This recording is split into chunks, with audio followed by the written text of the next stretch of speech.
नमस्कार। इन खबर में आपका स्वागत है। बिहार में 7वीं बार सीएम पद की शपथ लेने वाले नीतीश कुमार अपने शिक्षा मंत्री मेवालाल चौधरी को लेकर के बुरे फंस गए थे, लेकिन 3 दिनों में ही उनसे इस्तीफा दिला करके नीतीश कुमार ने विपक्ष की गुगली को बहुत कायदे से खेल दिया है।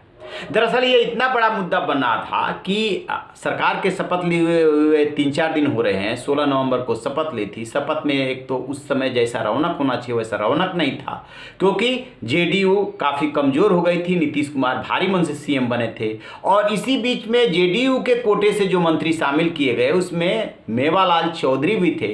ये मेवालाल चौधरी वही है जो मुंगेर जिले के तारापुर विधानसभा सीट से जीत करके दूसरी बार विधानसभा पहुंचे हैं और वो लकी विधायकों में से रहे कि तत्काल मंत्री बन गए थे, वो भी शिक्षा मंत्री। ये भागलपुर कृषि विश्वविद्यालय के कुलपति रहे हैं और उसी दौरान इन पे नियुक्तियों को लेकर के, भवन निर्माण में भ्रष्टाचार को लेकर के आरोप लगे थे और 2017 में मौजूदा राष्ट्रपति, तब बिहार के राज्यपाल थे, उन्होंने इनके ऊपर कार्रवाई करने का आदेश दिया था। नतीजतन इन पे केस दर्ज हुआ था और ये हाई कोर्ट से जमानत पे है।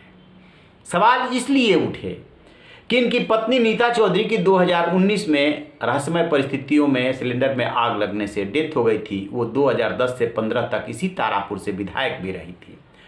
कि कहा जाता है संदिग्ध परिस्थितियों में मौत हुई और पत्नी की मौत का रिश्ता अपॉइंटमेंट घोटाले से हो सकता है। तो 2-3 आरोप लग गए, भ्रष्टाचार के, अपॉइंटमेंट में गड़बड़ी के और इसके अलावा पत्नी की संदिग्ध परिस्थितियों में मौत के। अब सबसे बड़ा सवाल ये उठता है कि कानून क्या कहता है। कानून ये कहता है कि जब तक चार्जशीट ना हो जाए या सजा ना हो जाए तब तक किसी के मंत्री या विधायक बनने पर रोक नहीं है। लेकिन नैतिकता क्या कहती है? आखिरकार नीतीश कुमार की कौन सी मजबूरी थी जो इतने टेंटेड आदमी को उन्होंने शिक्षा मंत्री बनाया, जो भागलपुर कृषि विश्वविद्यालय का कुलपति रहते हुए पद बेच रहा था। आरोप में कितनी सच्चाई है, कितना दम है, ये बात की बातें हैं। राजनीति में और समाज में जब आप काम करते हैं तो न सिर्फ आपको पाक साफ होना चाहिए बल्कि पाक साफ दिखना चाहिए और आप में लोगों का विश्वास होना चाहिए। जो मेवालाल चौधरी के शामिल होने से नीतीश कुमार की खुद की इमेज पे डेंट लग रहा था। सवाल उठ रहे थे कि जीरो टॉलरेंस है नीतीश कुमार और बीजेपी का भ्रष्टाचार के खिलाफ। और इसी बीजेपी ने जो सुशील मोदी किनारे हो गए हैं, उनके तमाम स्टेटमेंट जो है सोशल मीडिया पे वायरल हो रहे हैं, जो इस मेवालाल चौधरी के खिलाफ उन्होंने दिए थे, गिरफ्तारी हो, कार्रवाई हो, वगैरह वगैरह। और अब वही मेवालाल चौधरी बीजेपी के साथ सरकार में इधर आते ही, इस पाले में आते ही गंगा जल से धुल गए, पवित्र हो गए। मामला तूल पकड़ने लगा। जेल से लालू प्रसाद यादव से लेकर तेजस्वी यादव से लेकर कांग्रेस के नेताओं तक सबने वार करना शुरू कर दिया।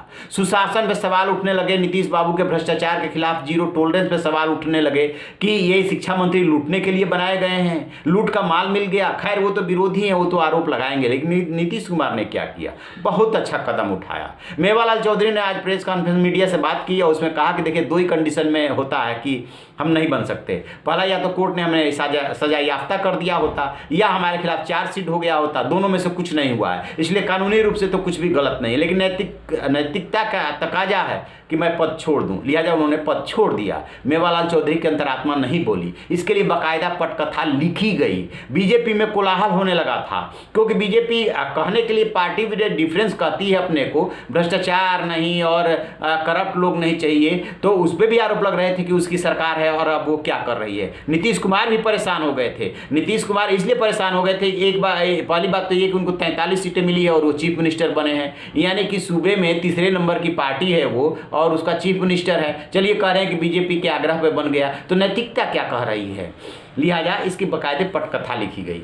इसकी पटकथा परसों शाम से ही लिखी जानी शुरू हो गई थी, यानी कि बनने के 2-3 दिन से। जैसे जैसे वार तेज हुआ वैसे वैसे ये नतीजे पर पहुंचे ये लोग कि यदि अभी इस्तीफा नहीं लेते हैं तो बाद के दिनों में ये बहुत सिरदर्द होगा, क्योंकि जैसे ही 23 नवंबर से विधानसभा का सत्र शुरू होगा, सदस्यों को शपथ दिलाई जाएगी, उसके बाद मौका मिल जाएगा विपक्ष को वार करने का। हालांकि अभी भी विपक्ष मानेगा नहीं, विपक्ष तो ये जताएगा ही जताएगा कि उसके दबाव में इस्तीफा लिया गया। विपक्ष अपना दांव खेलेगा, लेकिन विपक्ष के दांव खेलने और गुगली फेंकने को जब आप उसको अच्छे से खेल देते हो तो आपके हक में वो चला जाता है। वही नीतीश कुमार ने किया। उन्हें लगा कि यदि भ्रष्टाचार के मुद्दे पे सरकार के बनते ही इस तरीके के आरोप लगेंगे तो तो चलाना मुश्किल हो जाएगा, क्योंकि एक तो विधायकों की संख्या कम, ऊपर से विपक्ष के ये आरोप, और इन पे ये मुकदमा दर्ज है ही, लिया जाए इनसे इस्तीफा ले लिया जाए, तो ये जो कुछ भी किया गया कि मैं इस्तीफा दे रहा हूँ, इस्तीफा दिया नहीं है, उनसे इस्तीफा लिया गया है। और ये बिहार के हित में,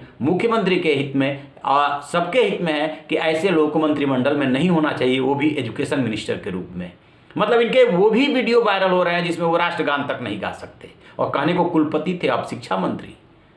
तो कुछ तो लोक लाज होना ही चाहिए, वही धर्म नीतीश कुमार ने निभाया है। चलिए देखते हैं अभी ये मामला आगे और क्या टर्न लेता है। जैसे अपडेट मिलेगा हम आपसे साझा करेंगे। आप रहिए न बेखबर, देखते रहिए इन खबर। Thank you. इन खबर चैनल को सब्सक्राइब करें और